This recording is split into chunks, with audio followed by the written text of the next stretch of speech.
Դժվար էր, որովհետև տատիկիցս հետո միակ հնամակալս մնաց մայրս։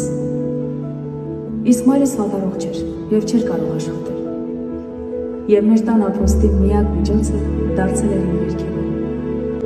Իսկ ես ընդամենը 8 տարեկան էի, և այդ տարիքում միակ բանը, որ կարող էի անել, երգելն էր, որով էլ գոյատևում էինք ես և մայրս։ Անգամ գրավում էի դեղատան աշխատողների սրտերը, ովքեր էլ երբեմն անվճար տալիս էին մորս տեղերը։ Հիշում եմ իմ հաղթած առաջին մանկական երաժշտական մրցույթը, որից ստացած դրամական պարգևով էլ գնեցինք մեր տան փայտի վարարանը։ Այդ տարիներին կային մարդիկ, ովքերին շատ եմ օգնել, և այսօր նրանցից ոչ մեկին ես չեմ մոռացել։ Օրինակ, սա Մարիամն է, կողքիս հարևանը, ով աշխատում էր հացիվռում որպես հացթող։ Լավ չէին ապրում,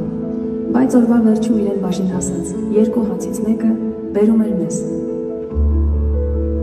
Եվ ես չեմ մոռացել, թե նա ինչքան շատ էր երազում ունենալ